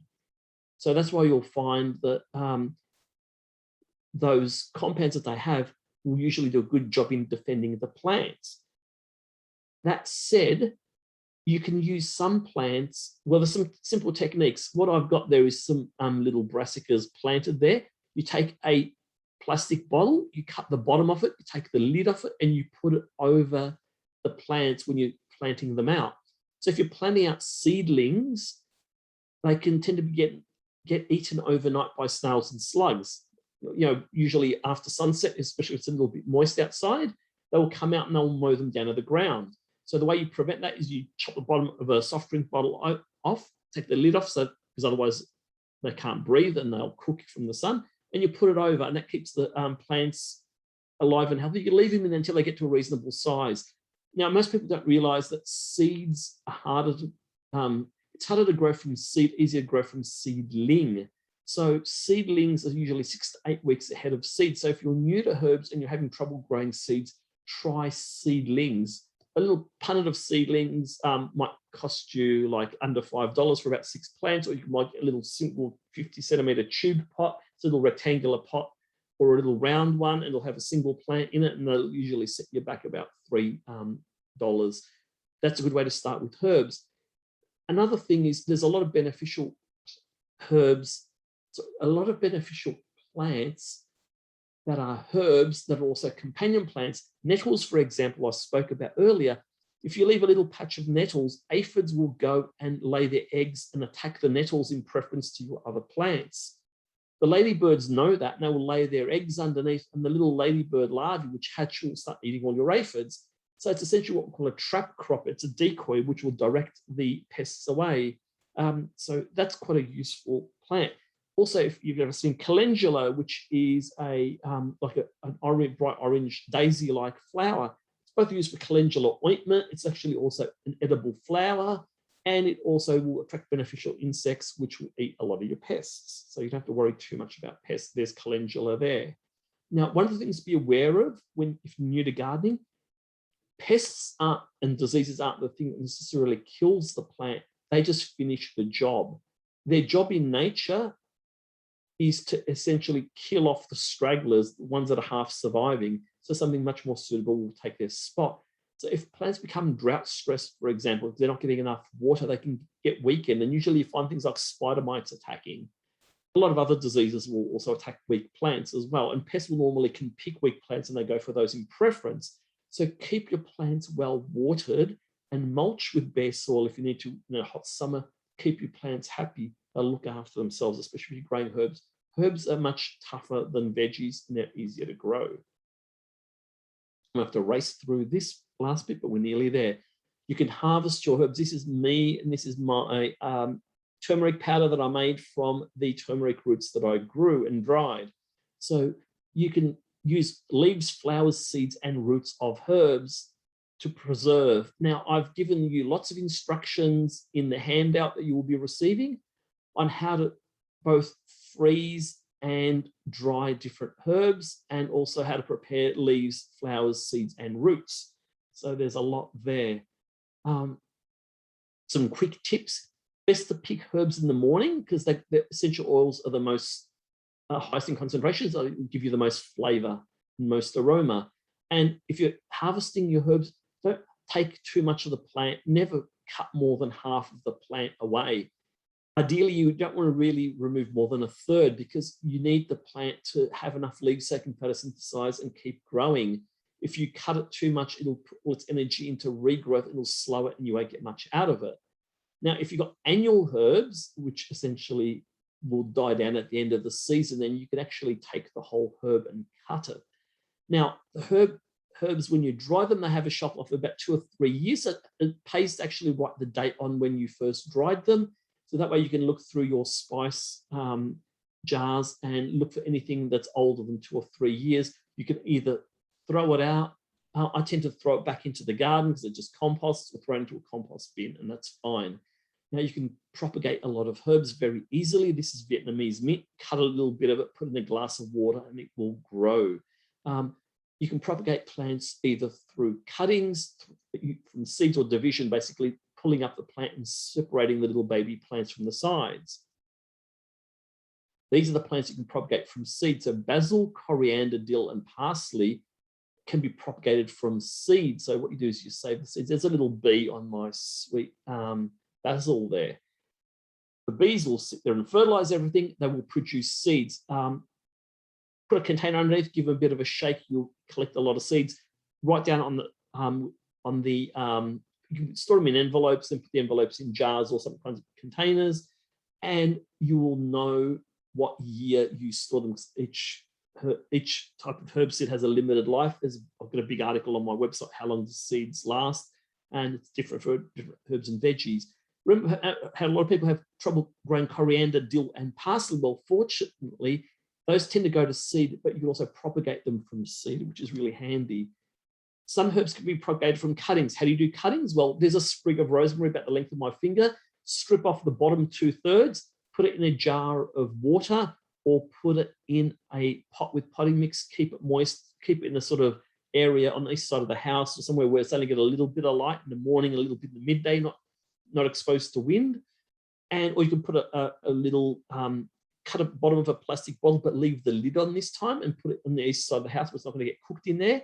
It will grow roots. If your plant's got leaves, what you do, strip off most of the leaves down the bottom. If it's got really big leaves, only leave the 2 top ones and cut those in half so it loses less moisture. You can grow things like bay, hyssop, there's bay leaf, marjoram, mint, rosemary, sage, tarragon, and thyme from cuttings. I found you can put rosemary and mint in a glass of water and it will root. So just be aware of that. And some herbs you grow by division. What's division? Well, you find the edge of the plant, you pull up what looks like new growth, it'll have roots on it, you cut that off and you make a separate plant. You can grow mint, oregano, sweet marjoram, thyme that way. And if you garden ecologically, a garden can look nice and provide you with lots of herbs. And this is just a little picture of my food forest garden in the middle of spring around November. I think that was last year. You can see lots of veggies and things. It's like a little forest. So you can grow a lot in your garden. Now, the handout's going to give you a lot more than what I've actually presented, but let's throw it open to questions. Let me stop sharing. Yeah, that was awesome, Angelo. That's a lot of that. Heaps in there, and you got through it in a very, very good time. So we've had heaps of questions come through. I've been kind of categorizing them. So I might start with some of the more general ones. So Tony asked, how about herbs in pots stuck in full sun? And we may have gone through some of them. So if you feel like you've answered it, just let me know and we'll move on. Yeah, we've covered that generally, but the simple rule is just consider where the herbs naturally grow. Any Mediterranean herb grows on a fast-draining, hot, mountainous terrain where they get in it with a lot of sun. So I think any color, other than things like aloe vera, any culinary Mediterranean herb is a real easy choice. And don't forget, when you have rosemaries, you can get ones that grow up, you can grow ones that grow as bushes. You can also get the ones that are prostrate, that grow down and flop down. So if you have a taller pot on a stand, you can have it growing down as well. That's how you can also accommodate the space. So you can also pick the growth habit to suit your pots or space as well. Awesome. Someone has actually asked about aloe vera and growing it under al fresco. Okay, it can be grown indoors. It just won't flower. It can be grown basically on the east side of the house where it's shady. It can be grown on the west side of the house where it's extremely hot. It can also be grown where there's part shade of trees. You can grow anyway. I grow it against my west-facing brick wall, and I tend to grow it in terracotta pots, by the way. For a lot of your herbs that really like a hot and dry and well draining, I prefer to use the terracotta pots for a reason, because they weep water out of their sides and they keep the plant a little bit drier. Also, if you're growing any of the cat herbs, or if you've got a little puppy and you want to grow, say, pet grass, i.e. cat grass, dog grass, whatever you want to call it, for your pets, or growing anything like cat thyme, cat mint or catnip, use the short terracotta pots because they're low, they've got a low center of gravity and they're stable. They don't need to be too deep and they're very easy to keep stable. And for plants that you want to rotate in and out, you grow 2 of. So you have one spends a few days in and one few out, and you rotate them if it's too dark inside. But essentially, that should cover it. And someone's just asked about the best places to source terracotta pots in Melbourne. I'd probably say firstly Facebook Marketplace or Gumtree or something like that. But then from a store, and Angelo, where's your pot? Okay, well, being an employee of Bully and Art and Garden has a very good supply. Also, check out a lot of other local nurseries around the place. Most people don't realise they've usually got a small local nursery around. It will usually have a good supply of, garden equipment. Sometimes you could also find specialised there's a lot of Italian terracotta pot places, usually scattered around the suburbs. We have a very diverse ethnic community, and because the first migrants the migrants in the 50s there's a lot of Mediterranean people there. So you'll find a lot of specialist terracotta shops, and you can get the pots really dirt cheap. I used to grow a lot of succulents and cacti, and I used to go and stock up. I used to go do spending binges and at essentially these terracotta shops, and get a lot of them for really, really cheap. And it's good to support your local businesses as well. And like you said, face tree, I'm just combining Facebook and Gumtree. Yeah, so I like there's what also you a lot of did there. gardeners might be getting rid of pots as well. So also check that possibility out. And there's also some nurseries that will recycle pots, and some local governments also recycle plant pots for landscapers. You might not find terracotta pots, but you might find smaller pots that you can use to grow in the interim before you transfer to terracotta pots as well. So just be aware of that. Recycling is also a very good thing to do. Yes, definitely. All right, lots more questions. We'll smash through them.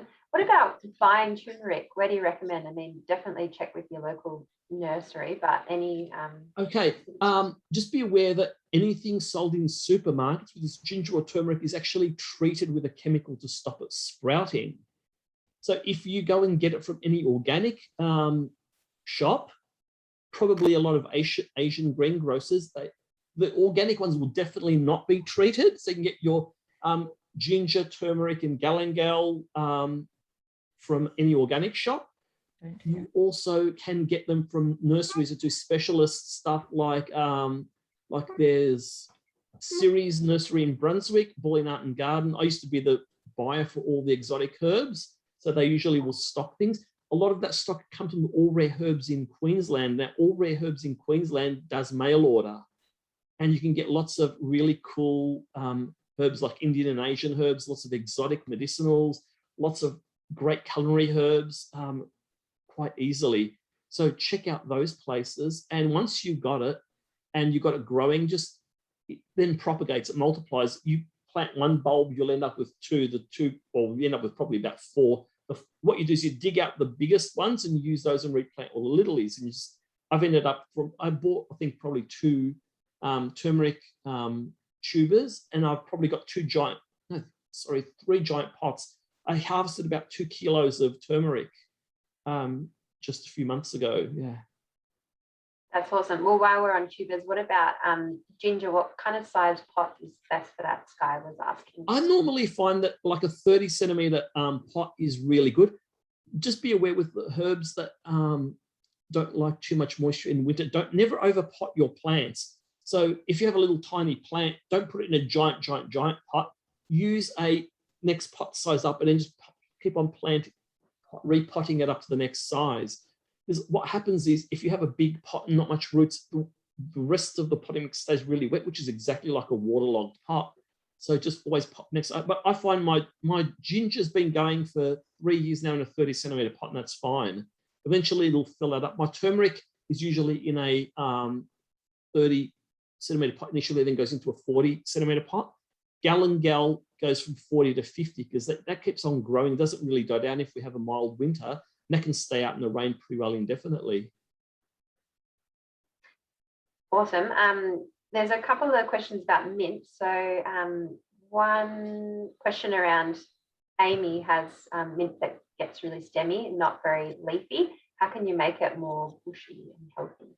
Okay, if you have really long stems, when you have your leaves on a stem, they're called, the length between the leaves is called the internode length. So if you've got a really long internode length, it means you're either over fertilizing it with or using a synthetic fertilizer, which isn't good because it just forces a lot of green growth and a lot of cell elongation, or it's not getting enough light. So it's either of those three. So once you eliminate those, or just try each of those factors, make sure you're not over fertilizing it. Avoid the synthetic fertilizers if you can, and also make sure it gets enough light. And that will. And also the other thing is, whenever you have a stem with the leaves on the side, where each of those leaf, what we call the leaf petiole, the leaf stem is, there's a little bud there. So if you've got a stem of any plant and you chop above the leaves, you'll end up getting the leaves below that will turn into two stems. So what you do, clip it, prune it, use it regularly. So when it's growing, when it's quite small, give it a little bit of a light clip, just take the tips off. That will cause it to branch so that one will go to two, Mm. will go to 4, 4 will go to 8, 8 will go to 16, and then we end up with a nice bushy little round plant. Yeah, perfect. That does make sense. Okay, what about preventing mint roots from escaping? Well, I talked about that with the pot. What you do is you get the 30 centimetre pot, you cut the bottom out, you sink it into the ground, leave about 5 centimetres of the lip sticking up, plant into it. It will grow out over the edges. As long as it doesn't touch down onto the ground, it won't re-root. If it touches on the ground, it'll put new roots down. So let it hang over the edge a bit. Once it gets too long, clip it and dry the leaves and just keep that process. If you grow it in pots, it's also good. The other thing to be aware of, most herbs, you cut them before they go to flower. With mint, its aromatic oils are the strongest when it's actually flowering. The reason why I also cut my mint when it's flowering, I never let it go to seed, is because all mints will hybridize. If you've got, like, say, ginger mint here and spearmint over here, and they get cross-pollinated and they go to seed and produce seeds, you'll get a weird hybrid mint. So make sure you don't let chop your mint when it goes to flower. Otherwise, you'll end up getting mint hybrids. They could taste absolutely horrible. Some of them you can get all weird flavored mints as well. And grow them in pots if you need to. When you grow them in pots, you can have them in self-watering pots, or you can have them with a saucer of water permanently filled with water during the growing season. When they die down, take the tray out underneath. They will die down to the surface. I'll pop back up when it warms up. Awesome. So I tend to grow I've got about 20 types of mint, possibly, and I'll grow them all separately in pots. I only have one garden bed with my culinary mint, and then I have my basil mint in another garden bed, and that way they don't cross over. Yeah, it does take over a bit. I've got Vietnamese mint that's going a bit nuts. Oh, that goes nuts, yeah. And Jerry's asked about the presentation and getting it sent out. And yes, I will be sending it to you all, everyone who registered for the event after this session tonight. So you'll be able to access the notes and the recording of the presentation as well. And if people have questions, which we don't get to, or they just think after the presentation, oh yeah, I had some questions, you can go to my website. There's About Us thing, and there's an email. You can contact me there, or I can type it up on the chat if people want to email me afterwards. I'm quite happy to field questions. And if they're really good questions, I will actually write an article about them and add them to my website, because we've got about 5,000 people a day visiting my website. I run an international website. So if it's something that might interest you, that it might interest other people, I'll probably just type in my address. That's fantastic, Angelo. Challenge, come up with the best questions, and you get an article on it. We did have a question. I think it was S. I think this one was yours. Is permalax a safe potting mix for herbs? Permalax, I'm not sure if I actually know what that is. If you're growing organically, you can get organic certified potting mixes. I tend to use the premium potting mixes because they don't have chemicals, and the fertilizer is synthetic, but it's only like Osmocote fertilizer, and that runs out in 3 months anyway. So make sure that it doesn't have any wetting agents. Some of those wetting agents, like if it's got wetter soil or any of the crystals, they're actually bad for you. They're not actually organic certified or organic approved. So I would avoid that. But otherwise, for a good premium potting mix without any wetting agents in it will be fine, because a good potting mix, the wetting agent is the organic material. And that's why you don't need any synthetics in it. So it's not, it wasn't whatever I said before, it's perlite. So something perlite. Sorry, now I understand. Something that prevents potting mix from. Yeah. Perlite's just a soil amendment. Perlite is a mineral that they mine. They heat it up to 800 degrees and creates the equivalent of like popcorn. It's very, very porous, and it will retain moisture, and it will also improve drainage in potting mixes. There is no harm in using perlite. You only use it, like I was saying, if you need to increase drainage in your potting mix. Typically, potting mixes will last, 2 or 3 years, and they start compacting down, and they get really fine, and you lose all the air pores in them. What you can do is you can get some organic fertilizer, not mushroom compost, because organic compost, not mushroom compost, because it's got lime in it. It's really alkaline. Just get regular compost and mix it in with your potting mix. You only use about 1/3 compost, 2/3 old potting mix. Mix it all back up. It'll fluff up your potting mix, and you'll get another year out of it. You can probably do that 2 more years in a row, which is quite a good deal. and by the time it's all compacted down, then you can use it in your garden, or you can put it wherever you want, or just use it as basically a compost mix when you're diluting down your other potting mixes afterwards. So perlite is you only use like perlite or vermiculite or any of the soil amendments if you want to improve drainage. If you want to increase moisture retention, you use something like coconut coir, which comes as a brick. It's about compressed brick. It's usually about $2 or $3. Put it in the bottom of a regular household bucket, fill it with water. It'll all fill up, and you can use that. It's great for hanging baskets or small pots where you need to retain a lot of moisture, or whether or if you're just growing plants that are very moisture hungry, or you're just in a spot that gets a lot of wind, like a very windswept balcony facing west or something like that. That's when you use those. But yeah, soil amendments are all fine. I've got a lot of info on soil amendments on my website. Nothing wrong with perlite, just only add it if you need it. Cool. There's been a couple of questions about worms. So someone asked how to use worm juice, how often. Okay, cool. Yeah, I have 3 worm farms of my own, and again, extensive articles on worm farming. When you keep worms, you get 2 products. You get worm castings, which is a super rich fertilizer. It's one of the best fertilizers you can get. So when you harvest your worm castings, because I have 3 worm farms, and I get about 60 odd litres of worm castings every year from that. Make sure you dig it into the ground. So I normally put a little garden trowel, pull a hole, put the worm castings in and seal it shut. If I'm doing it in my pots, pull a potting mix aside from the edges and bury it underneath. The worm wee, the worm liquid, which is technically worm casting leach, it's its proper name, that's not a fertilizer. That's more like a probiotic. That's got all good soil bacteria. So it's good for rejuvenating the soil. You normally dilute that down 10:1 or to the color of weak tea. I normally leave the tap open and leave a bucket underneath. Just wait, it stops worms drowning. If you have to shut your tap, put a little inverted terracotta pot, a short fat one underneath. So it creates a little worm island so the worms can actually swim on so they don't drown. And when you're going to use your worm casting liquid, just water it around your plant. It'll add beneficial soil bacteria. Think of it like when you have those lactobacillus tablets or the little Yakult things to restore your gut flora after you've been on a course of antibiotics. Similar thing. There's good soil bacteria that plants work with, and the plant doesn't have a stomach. The soil's its stomach. So when you add the worm wee back into either the potting mix or the plants, I wouldn't use it indoors, but I'd use it outdoors in pots and in the garden.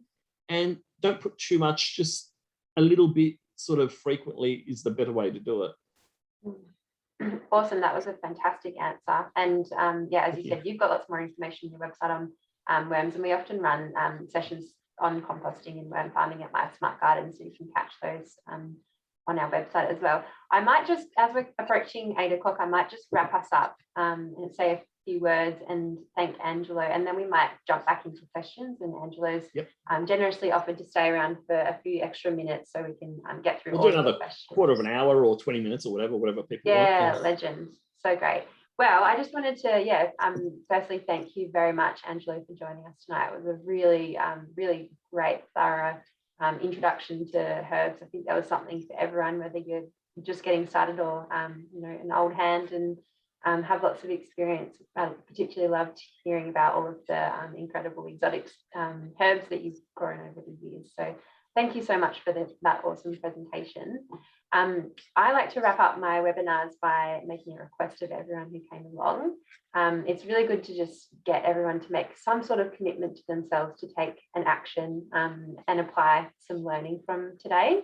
So I just want you to take a couple of seconds to just think about one thing that you're going to do, and maybe, write it down or text it to someone, or just make a note for yourself somewhere, because it can just help you to, take that next step. So it might be you're going to try a new way to grow herbs in pots, or try a new variety, or get a worm farm, whatever it might be. Just make some sort of little commitment to yourself, and you can share it in the chat as well. It'll be cool to see that.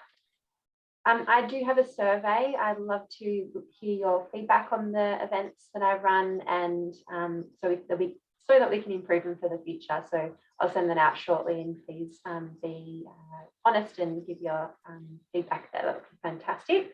And yeah, do sign up to My Smart Garden. Heaps more events where this came from.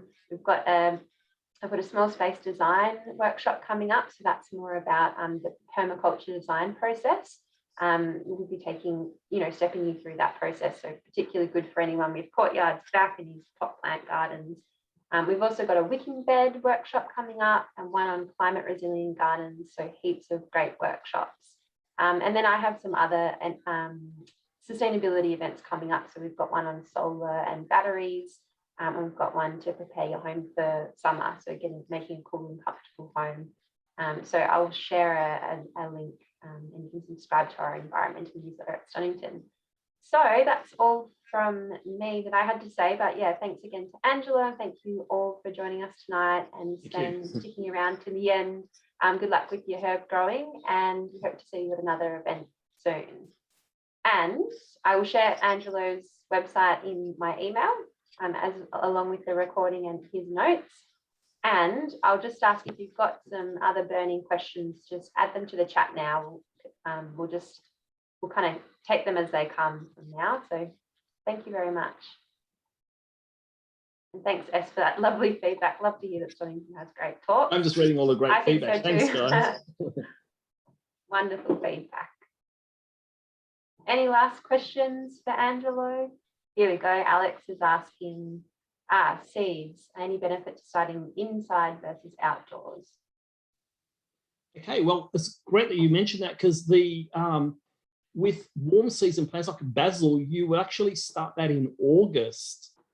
And your tomatoes, also your chilies, you can start in August. What you do is you sow the seeds into a little punnet or a tray, and then put it on top of a fridge or some other appliance that's warm. And normally, if you've got heating inside, just put a little bit of cardboard loosely over the top, because it stops the soil surface drying out after you watered it, and leave them there until they just start popping up. Once they pop up, get them near a window and grow them. Because remember, our tomatoes don't go out till, they say, Melbourne Cup, and basil will be similar, because if they get chilies also, because if the temperature's below 8 degrees, they get affected. So what you do is, if you start them in the start of August, they've got all of August and you get seedlings by the end of August.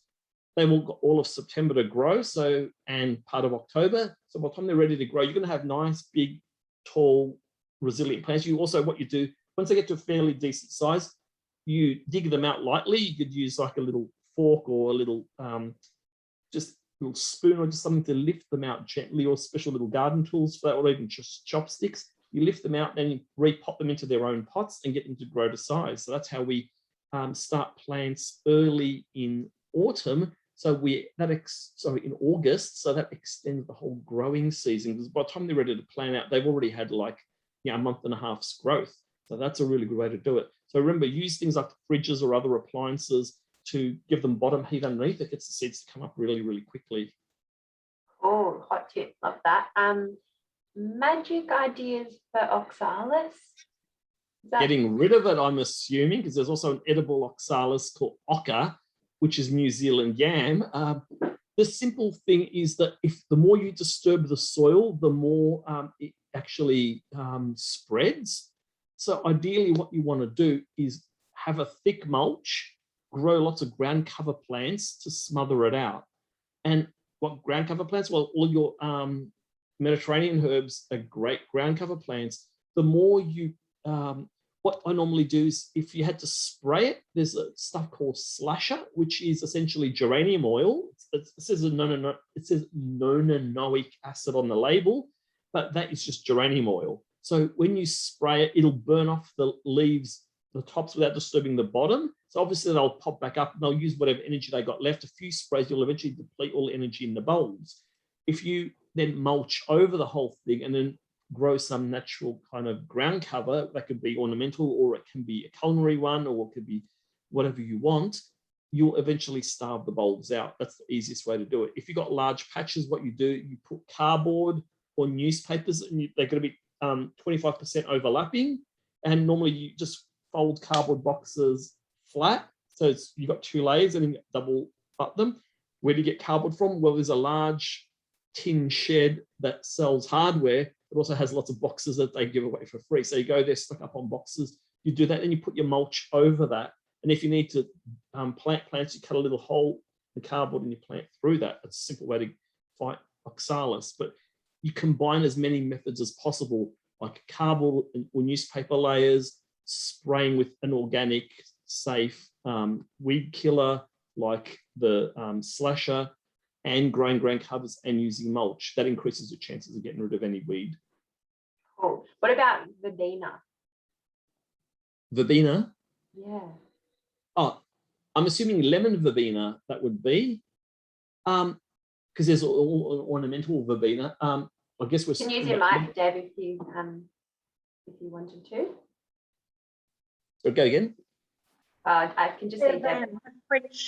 The French herb vervain, Mediterranean herb, vervain or verbena.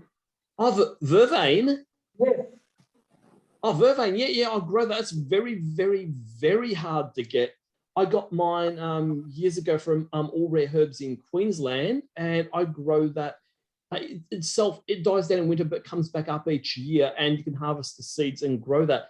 I grow it in a spot that's not too wet over winter, but not too hot and dry in summer.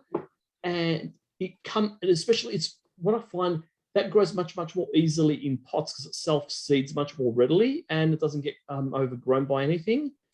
And I would grow it in something like a 30-centimetre pot. It's an amazing plant. It's a medicinal herb, but also has great flowers, attracts lots of bees as well. It has a very old history in Europe. It definitely if you've got plants that are quite fussy about conditions, I grow mine in pots and I can move them around to adjust the conditions rather than lose the plant. That's a good way to do it. And Queensland nursery where we can buy it. Yeah, it's All Rare Herbs, ALL, like all, rare, R-A-R-E, and herbs is in this presentation. All Rare Herbs.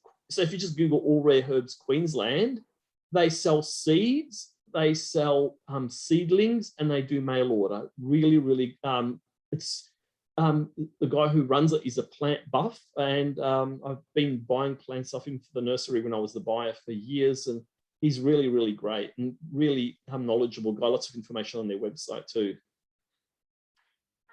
I'm just seeing a question come up about a book recommendation for garden chemistry. And I will say we do put a garden book recommendation in our My Smart Garden newsletter every month. But Em's looking for a book that's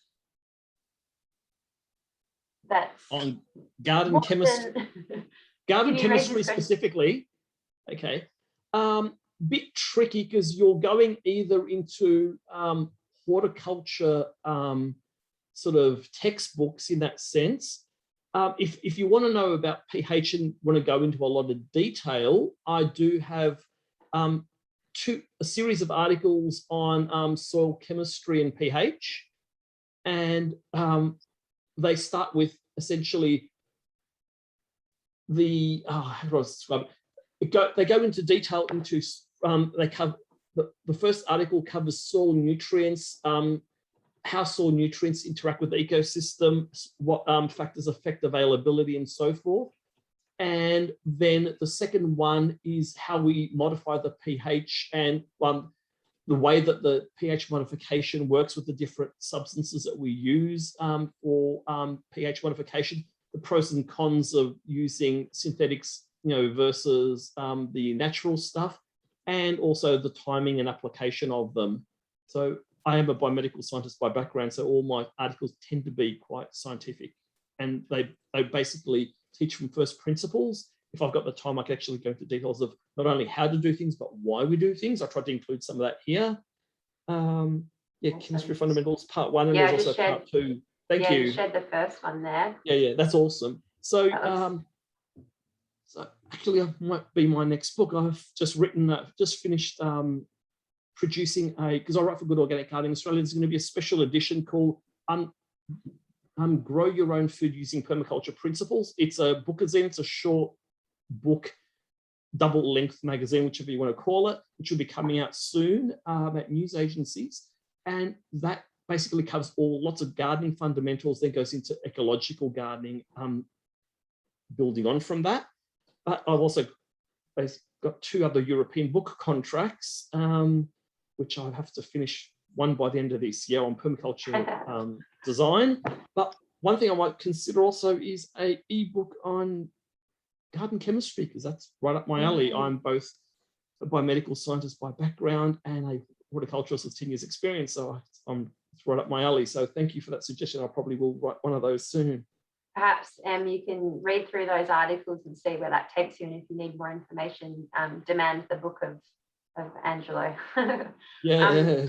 Just lots more questions coming in, so go Keep through them them. coming, yeah. Sue's asked about Gotu kola, which looks a lot like dichondra, but I think it's different. Yeah, it looks a little bit like dichondra. There's also an Australian native, it's Centella asiatica. There's also a Centella a pennywort, which is an Australian native one as well, which looks almost similar. The only difference is where the leaf stem attaches, it sort of curves in a little bit more heart-shaped.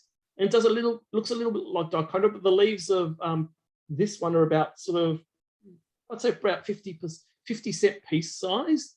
There's also an Australian native aquatic Centella, which looks almost exactly the same. So don't mix those together, because I think the Australian native one doesn't have the medicinal compounds, but it's both of them are great for growing around frog ponds as well, by the way, if you're growing those. I actually didn't even touch on any of the Australian native bush food herbs that you can grow. I'm in the 50 centimeter pots. I'm growing both, what's it called? What's my favorite? Lemon myrtle, which makes an amazing tea. And I keep it as a 2 meter tree. It's been in there for about 5 years, and you can do lemon myrtle tea that way. Other great herb is the aniseed myrtle, which gives it aniseed-like tea, which is really, really good. There's any of the, what's the other one? The round leaf mint bush is a really, really nice one. It has a minty sort of fragrance that's really easy. I grow a lot of other bush foods that aren't herbs, which are like fruits or berries and things like that. But there's some great Aussie native herbs that you can grow as well. Oh, and Tasmanian mountain pepper is a really easy one. You can dry the leaves and just use the leaves, or if you have a male and female, you'll actually get the little berries as well, and you dry and powder those in a coffee grinder. So you can get a lot of, and the thing about a lot of the knowledge and the wisdom of Indigenous people is pretty amazing. A lot of these plants not only produce culinary, like spice, fragrance type things, but they also, a lot of the herbs, or a lot of the native Australian herbs are also medicinal too. So there's a lot, that's another whole world to explore. Yeah, we'll keep the questions going. Yeah, we do. And we do have some great sessions on bush foods as well. So you can head to the My Smart Garden website, or look out for an event coming soon. And I don't think I asked that question correctly. Where do you reckon you can get Gotu kola from the anywhere locally, or? I know Bullion Art and Garden sells the stuff, because I used to buy it all the time.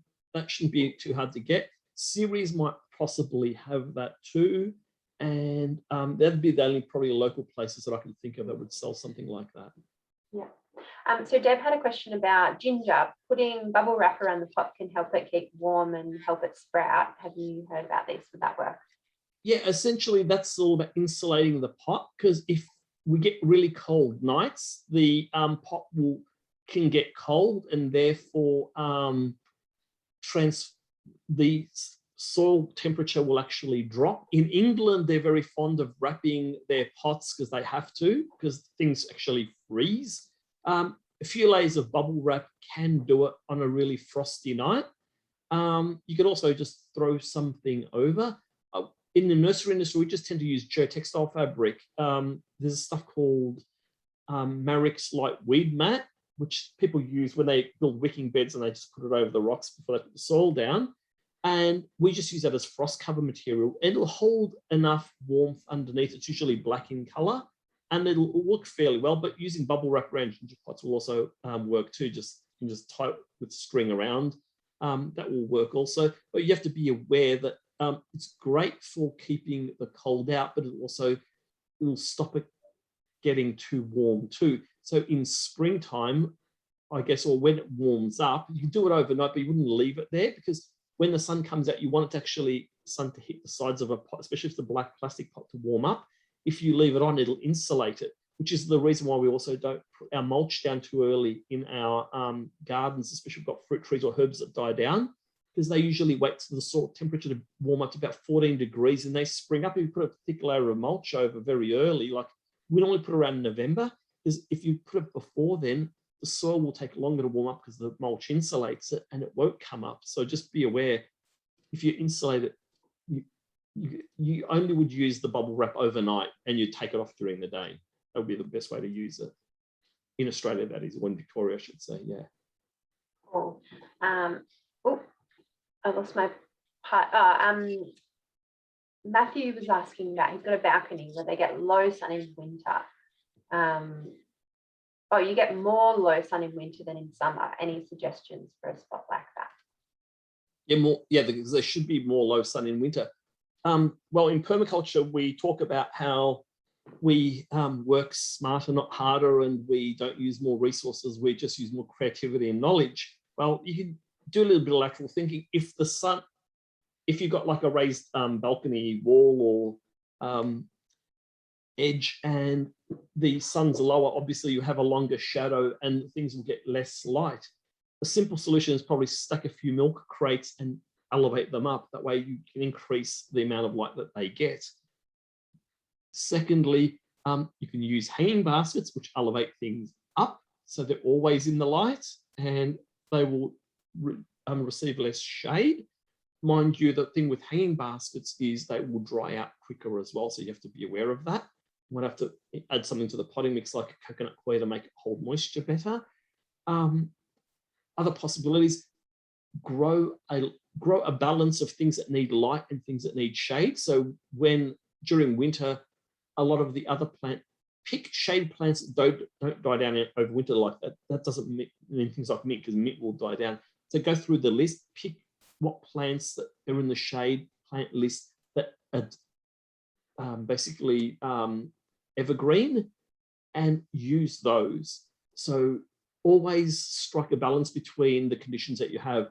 So have some plants that do really well in the sun, have some plants that do really well in the shade. And that way you can alternate and also experiment with growing things at different levels, and potentially also vertical gardening.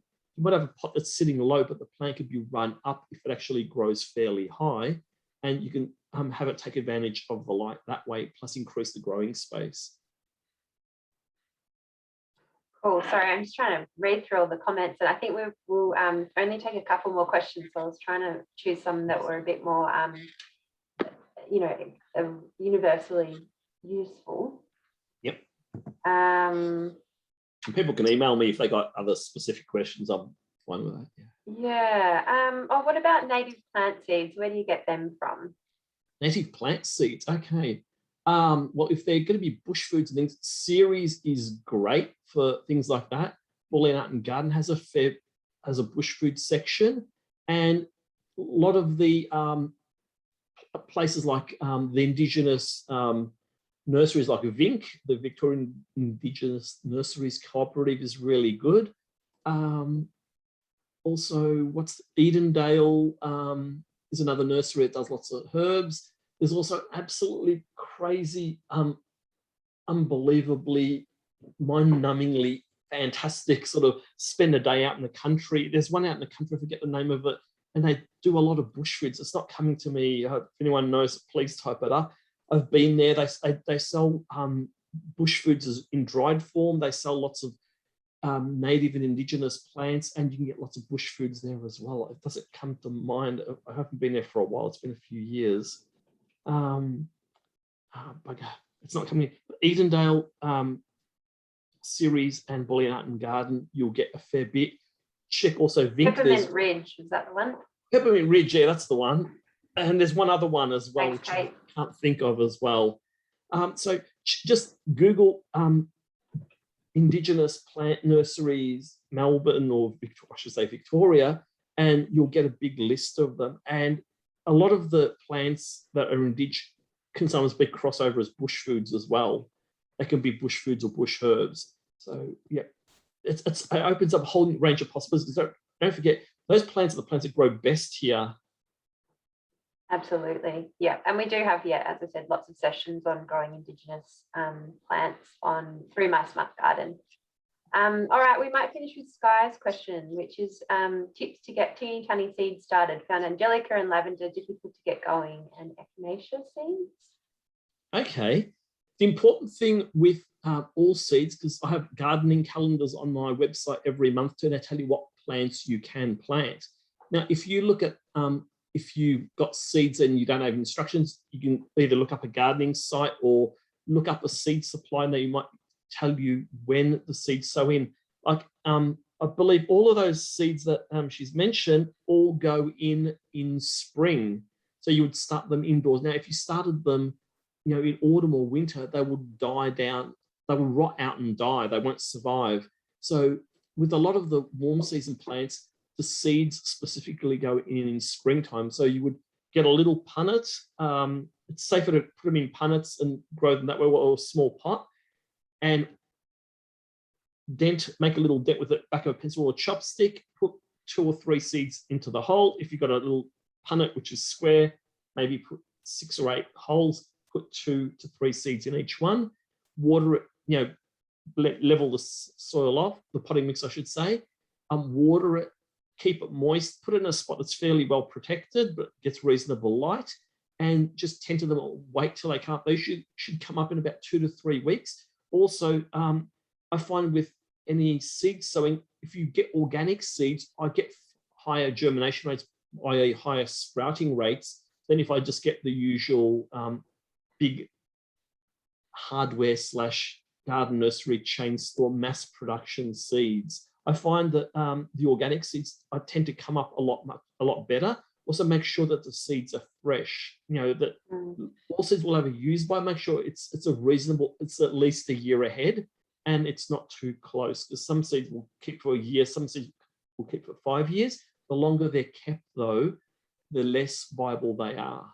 So using that system where you put a few into each hole, keep it slightly moistened, they should come up fine. Also, you can also try the little coir pots, because you can plant those directly without disturbing the roots if you manage to get them coming up and you're losing them when they're actually coming. But if they're not sprouting, the other thing a lot of people use is bottom heat. You can actually get a heating mat, which is like a little square thing you plug in, and it warms the seeds up a bit, or you can put them on top of a fridge or some other appliance.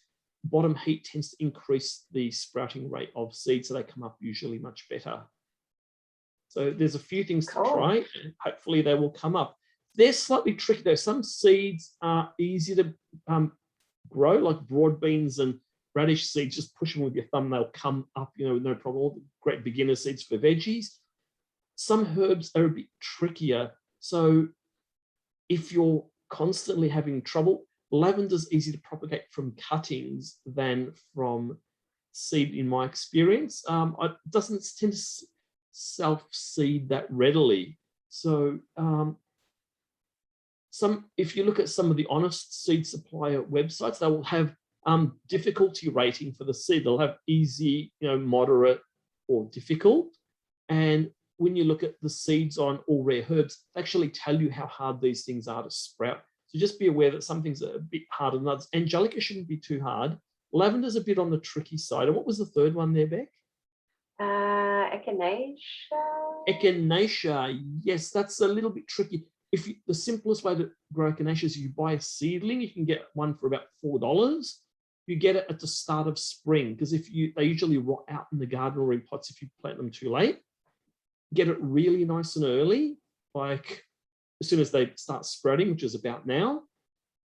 Get it into a pot and grow it to size. They will clump. So what happens is one plant will produce all baby plants around it, and then you can divide them up. And you end up with a lot of them. And division is the easy way to propagate echinacea. Seed's a little bit tricky, but division's easier. With lavender, cuttings are easier. And with Angelica, seeds are fine. So hopefully that covers it. That was a pretty good answer. Thanks, Angelo. And if you've asked about distilling herbs, Amy's actually shared some info that came directly through to me. She used to see equipment for distilling essential oils online. You may be able to use for distilling herbs. it's an Australian company, but she doesn't remember the name, but reckons that Google might come Oh, up with it. okay. Yeah, because a lot of people will distill their own essential oils, and I can't remember whether Green Harvest in Queensland had them or not.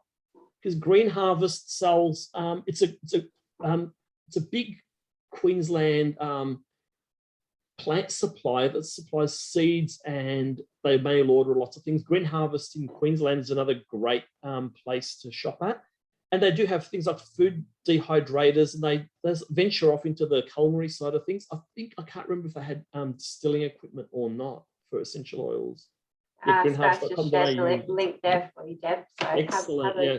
So they're worth looking at also. And the other thing is get in touch with lots of gardening groups, community groups, and because people share plants, they share knowledge, and they share things together. And I give away lots of plants for my own garden, because sometimes people, even the suppliers, sometimes have trouble supplying things during COVID because everyone's been buying all their stock out. So you get to know your locals or your neighbours and start sharing things between them. The more we share with each other, the more we all have, and that way no one runs out of anything. So that's a good way to do it. Absolutely. And a big part of my smart garden, it used to be lots of in-person events. We didn't really do that many webinars at all, so as restrictions ease, we'll be trying to hold more in-person events and hopefully having some food swaps as well as the events. So yeah, look out for them, but do check out local groups online and see if you can even organize a food swap in your street. We'd love to see that, or just pop a sign on your fence or whatever it might be. But I think we'll leave it there. Although maybe one question, Angelo, do you ever open your garden to visitors? Yes, we were part of the Australian Open Garden Scheme for the last 2 years that it actually ran, and we had JD from ABC Gardening Australia come, and we had 600 people in a tiny backyard over a weekend, which is really crazy. I used to be part of the Darebin Harvest Festival, but unfortunately they started taking really bad advice from somebody and decided to run them in autumn when gardens are in decline, which any horticulturist knows that essentially most gardens are at their best during like September to November roughly, which is a really good time. That's when we had the Open Garden Scheme. So I haven't been part of that, because that's a terrible time, because it forces people to constantly water their gardens over summer and keep them looking pristine through the hottest, driest part of summer, which is not very water-wise. I thought that's a very bad thing to do. You could let things die back when the heat happens, but you show it when it's actually looking its best. So I haven't done it. So I only now do events for the series Permaculture Design course, the Swinburne landscape design students, and the Melbourne Polytechnic horticulture students. But I was thinking of running events again. Well, I won't be able to run any this year unfortunately, because of the COVID restrictions. I'm hoping next year in November I can start opening up and inviting people just to come in, just as a big share and show and tell and help yourself to some cuttings type event. So I'm hoping I can be able to do that. So we'll just keep them crossed. And there is a Victorian garden scheme running, but I'm not part of that because they run it in the wrong time of year as well. Well, I think you have lots of new followers and fans and visitors to your garden when you do open up. So check back on Angelo's website perhaps. No problem. I'll basically list it under upcoming events when it's all possible, when it's happening. But you can actually subscribe to my website as well, and you get notifications when there's any new articles and events and everything else. So we can share all of that. So no problem at all. Brilliant. Cool. All right. Well, I think we'll leave it there because you've been talking for a very long time. You'll make one of your beautiful teas with a delicious herb from your garden. I might go make a lemon myrtle tea actually and just wind down a bit. That'll be beautiful. I'll dry some. That's a great idea. Thank you. Thank you so much, Angela, and thanks everyone everybody. for sticking around. It's been great. Thank you. Lots of people